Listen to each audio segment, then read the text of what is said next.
Welcome to Spotlight Sessions, where we shine a What's light your on story? incredible. What does accessibility mean to you? What's your mission?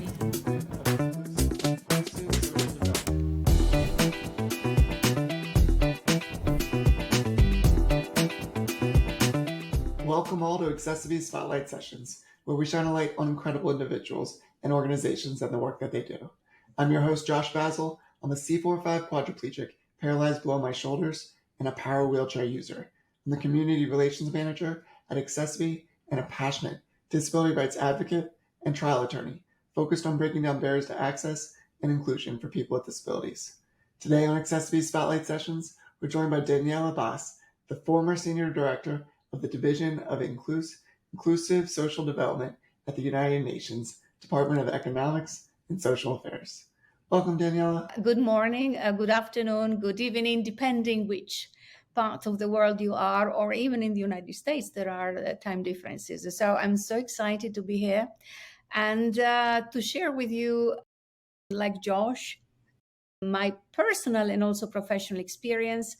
I have paraplegia since the age of 6 due to a cancer pressing on the spine, a very rare tumor that only children have, and actually it's 1 or 2 children every 1 million.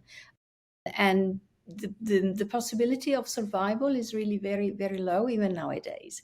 And today, for those who are visually impaired or have some sight issues, just for you to know that I look much younger. In spirit, definitely, yes. I'm going to be 62 in June. I have a sort of medium long hair. Used to be light brown, but now I have a white stripe, so to show my age to a certain extent, and I'm wearing a white jacket and a necklace with big pearls, white and blue. Behind me, there are a few awards I received, and more or less this. Oh, and I have a green blue eyes. Thank you so much for sharing that, Daniela. And then I'd love the audience to know more about kind of your work at the United Nations over the years. Right. I thank you. I separated from the United Nations a few weeks ago to start a new chapter of my personal and professional life. We might have a chance to talk about it later. My career at the United Nations actually started immediately after my graduation at the university. I graduated magna cum laude in political science, international politics. And well, a friend of mine says that luck goes to those who call for it. So I was calling for luck, and I was lucky. And so I started immediately after my career as a junior professional officer at the United Nations. My first headquarter was in Vienna, Austria, Europe. Then it was in Geneva, in Switzerland, again in Europe. So I spent there about 10 years working on issues related to social affairs and social development, which is something very dear to my heart. And from there, then I left the United Nations when I was around 35 years old, and I joined again the United Nations. And actually, I celebrated my 50th birthday in New York. So I came to New York almost at the end of my 49th year in 2011, again joining the United Nations, this time in New York. Again, and this time with a much higher, role, if you wish. And I was extremely proud and honored to lead for 12 years, actually, the Division for Inclusive Social Development. Thank you so much for sharing that. And what motivated you to pursue a career in diplomacy and social inclusion for people with disabilities? I think it was my destiny, because it wasn't something I was planning. I was ready to go to Stanford University. I wanted to pursue a career in public relations and communication. I always loved working in the world of media, and that was my dream. However, back in the 80s, in my country, I'm Italian, as you can guess from my accent, from northeast of Italy, close to Austria and Slovenia. in the 80s in Italy, it was still very difficult to find employment for someone who had a disability, at least a disability of my kind. If you miss a finger, it is a disability, but it is not perceived as such. But if you have a different kind of disability, which is more visible, then the opportunities to find employment were not that high. For instance, most people who had visual impairments and, were doing work as a masseur or these are stereotypes. But the dean of my university, he studied à la Sorbonne in France. He was a very, very well-educated man. He was a Jesuit. And for 2 years or 3 years or 4 years, but particularly the last two, when he was also my professor in psychology of of society or something like that, he really tested me for 2 years. And the very first test was when I joined his class in front of everyone. He asked me, and that was the very first lesson, the very first minute of the very first lesson, do you think to be intelligent enough to attend my course? Wow. So I thought, wow, he is my professor. He is also the dean of the faculty. What do I say now? I had just half of a second, I think, to decide what my answer was going to be. And it was, if I believe or think I am not intelligent enough, I will change course. So that, and he started testing me from that moment. He wanted to understand how strong I was. He has done that for 2 years. We kind of loved and hated each other, but he is the one at the end. But I found it out many years later that actually opened the doors to the United Nations for me to start as a junior professional officer. That's up. And then with your time at the United Nations, do you have kind of a memorable moment or story that has had a lasting impact on you? Yes, I do have a few, I have to say. When I was working as project manager in the field of the fight against the illicit use of drugs, I was the first professional woman. I was 28. There were mainly men, middle-aged men working there. Females were mainly secretaries. So I was the first professional woman using a wheelchair, and they assigned me the Andean region. Now I said, why the Andean region to me? With a wheelchair, kind of tough. Because I was working in headquarters, but I had to travel to those countries in the Andean region to work with the people in the field and see how projects were implemented to eradicate. In my case, I specialized in derivatives from coca leaves, cocaine, bazooka, and all of those things. Okay. And the head of the department told me, well, you're a professional. I'm sure that you can find solutions. So it was amazing on one hand because of the trust, and there was no prejudice for me having or not, using or not the wheelchair. On the other hand, I said, give me another country. Give me, I don't know, Argentina, La Pampa is flat. Mexico is flat. But that, well, I made it happen while I was in one of those missions in Bolivia, La Paz. One of my colleagues in the field told me that there was a little child. He was not barely 6 years old, in the hospital, paraplegic, because he had been hit badly by his family. I mean, really beaten badly. So I went to that hospital, if we want to call it hospital. And there was this little child in this sort of bed in badly need of everything, medications, he had sores, I mean, really in a bad condition. So you can imagine, Josh, even though my situation when I was 6 was completely different, yet I could see in this little one myself when I was 6. Oh my gosh, I could cry even now. So what I did during those 14 days, I was in La Paz. I was on mission there. With the help of my colleagues in the field, I mobilized the ladies of Argentina. So it was a group of women married to diplomats or so there. I spoke to USAID because I had contacts. So I will make a long story short. The child got a little wheelchair. He got the medications he needed. And a few months later, I was told that he had been adopted by a couple in the United States. I don't know what happened to this child. By now, he is a man. But this is one of the things that I will always cherish, the memory of this. Yeah, it's very nice to be able to That's help thank you, people. thank you for sharing that story. That's life changing right there. A Yeah, totally different path.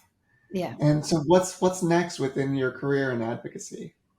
Oh my, I have been exposed to while working at the United Nations to so many different stakeholders,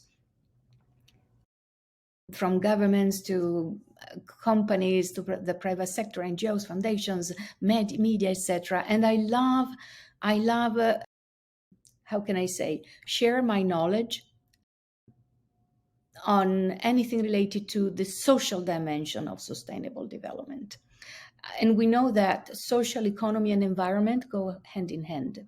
So I would like to help whoever is in need of my advice to understand what sustainability means, what the sustainable development goals of the United Nations are, why companies, private sector, but also NGOs and governments needed to reinforce that area of work. It's good for the brand and the image. It's good for the employees. It's because they feel motivated.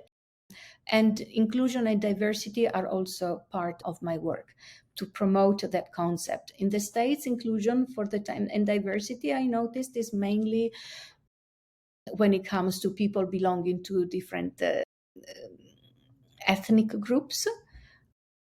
But inclusion and diversity from the United Nations perspective includes more. It could be persons with disabilities, could be women, could be diversity in terms of different cultures working together, which is the experience I gained in working for the United Nations. And so if, when it comes to the social dimension, also the work of a company, it means pension. It means providing healthcare. It means many things. So anything related to stimulating the concept of equity to promote and improve the well-being of people and therefore of the planet. Because if you do things as socially sustainable, then they are also environmentally less impactful, and they also promote economic growth. I won't go into detail, but this is what I intend to keep doing, and championing disability and inclusion, and championing Tourism for All, on which I've been broadcasting for quite a few years in the past, and championing definitely sport for development and for peace. I love it. The work you do is just it's changing the world. And I read somewhere that your motto is go as far as you go, and once there you'll see further. And I Yes. feel like that motto, it just speaks volumes on continuing to move forward and to never stop moving forward. And there's always more to be done. And just your career, your advocacy, it's always moving forward. It's awesome. Mm-hmm. And I love asking this question to people. What first comes to mind when you hear the word accessibility? Oh my, I love it. Having paraplegia, the first thing that comes to my mind is eliminating architectural barriers, steps, stairs. Not, I love stairs, by the way. I think that from an aesthetic viewpoint, stairs are beautiful. Actually, I have stairs in my apartment in Italy. I also have an elevator, though, so I can enjoy the beauty of these wooden stairs, but I have an elevator as well. So that's the first thing that comes to my mind. Accessibility, also having access to education, access to healthcare, access to employment. Accessibility is many things.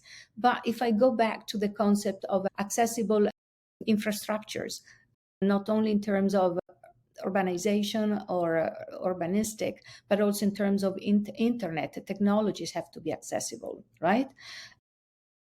But if I think of accessibility in terms of a person with a physical disability like mine, or sensory as well, visually impaired or so, and we very seldom talk about the invisible disabilities, unfortunately, or cognitive ones, then whatever we think that we define a place, a physical place, a space as accessible, it is not enough.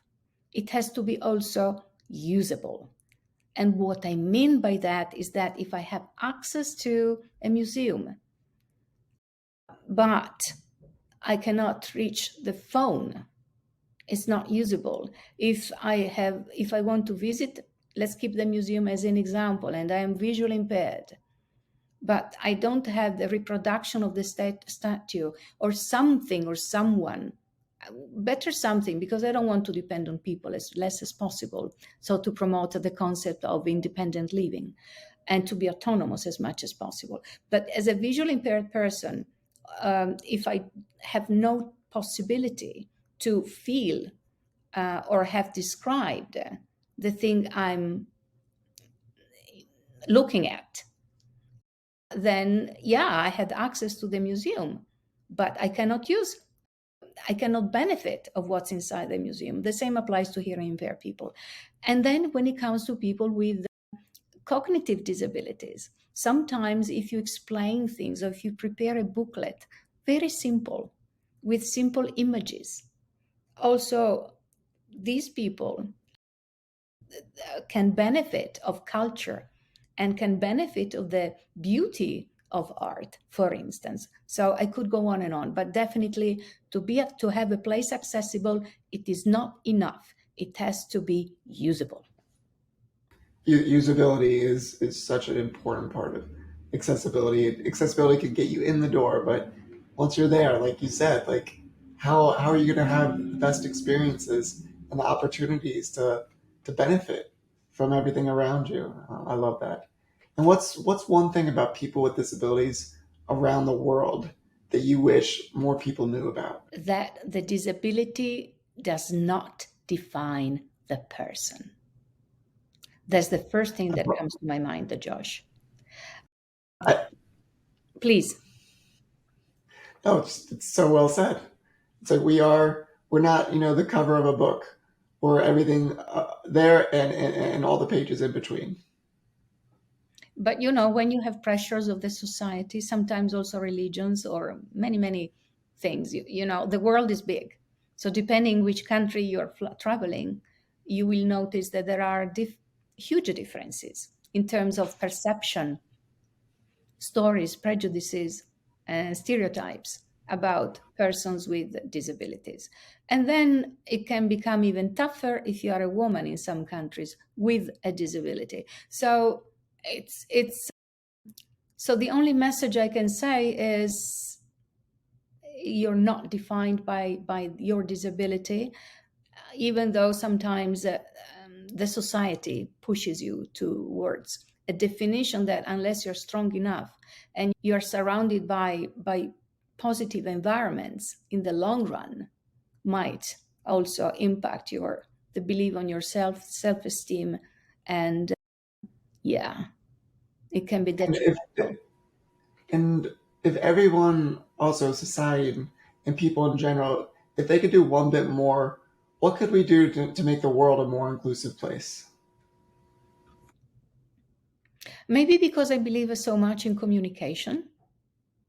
I think that those who acquire the disability, like you and me, and are resilient, with our example, we can help others to gain a teeny bit more self-confidence, and they have to do the same. So Joshua, when I went to school, and that's another chapter, in any case. In those years in Italy, there was no law allow. The law did not allow, if you wish, children with disabilities to attend ordinary school.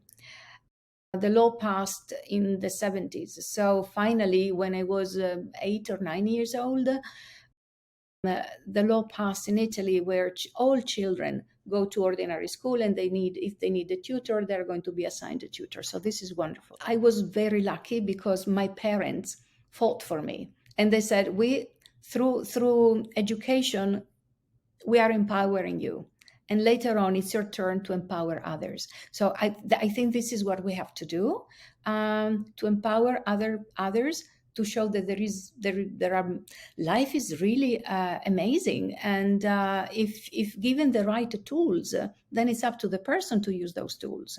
But if given the right tools, and again, it's not the disability that defines you, then you can achieve whatever you can achieve like anybody else. It's equity, it's not equal opportunities. Equity is very different from the concept of equal opportunities. And a lot of what you're saying is kind of having, for us, no pun intended, but having more role models, having more people that you can believe in. I know I've had so many mentors in my life that showed me what was possible, and then it allowed me to follow in their wheel tracks and believe if they can do it, I can do it too. And it's just, for me personally, I will always be a mentor and a mentee for the rest of my life. I will always want to give back more and to give back to the next person I meet, but also I'm never going to stop learning. There's always more to learn from whoever I'm at. And the key with that is having the right conversations like we're doing today. Disability, I didn't know much about disability until before my injury. All I really knew is that Christopher Reeve was paralyzed, Superman. Yeah. And then I had my injury, and it opened my world to a whole new perspective. And then now every single person since then that I've been able to make touches with, it's changed their world as well. So we got to keep getting out there. And I'd love to ask also, in the business world, what are some of the biggest gaps that you've witnessed or recognized that you wish that businesses did more with prioritizing access and inclusion? Again, it varies so much from country to country. Each country, so I'm thinking in terms of world. I come from that dimension. So I don't think only about the United States. My answers are a teeny bit apparently generic because I think globally. So depending where you go and the kind of legislation that exists and the kind of concept of human rights that country has adopted, and the idea of social contract that one country has or not, the requirements and the open-mindedness, I think you can say that in English, I'm not sure, of companies changes. So there is no formula, or there is not one answer. The more advanced a country is in terms of acknowledging the dignity of its citizens, the less obstacles there are also to be employed, because the differences are not noticed in terms of performance and skills and abilities. If not, maybe because of the need sometimes to apply reasonable accommodation in the working space. This is the answer I can give you right now. Daniela, thank you so much for being our guest today on accessiBe's Spotlight Sessions. Really enjoyed your insights, and just you're amazing. Thank you. One thing, if I may, Josh, before we end this beautiful conversation, and I thank you for having had me as a guest. A person with disability like you and me doesn't necessarily work only or mainly on disability issues. Otherwise, this is another way of, if you wish, with goodwill, carry on a stereotype that persons with disabilities can only manage, deal with things related to disability. You are a lawyer, I am a leader, and yet We want to make out of our add value with our disability by making it also our personal mission. And I would encourage everyone who has a disability and is not working on disability. This is a very good example that disability doesn't define you, but to keep championing it in our lives. Well said. I love that so much. And to all of our guests, thank you so much for staying at the end of accessiBe's Spotlight Sessions. Make sure to hit that subscribe button. And make sure to follow us at accessiBe_community. And as always, thank you so much for being on this journey with us. Take care, everyone.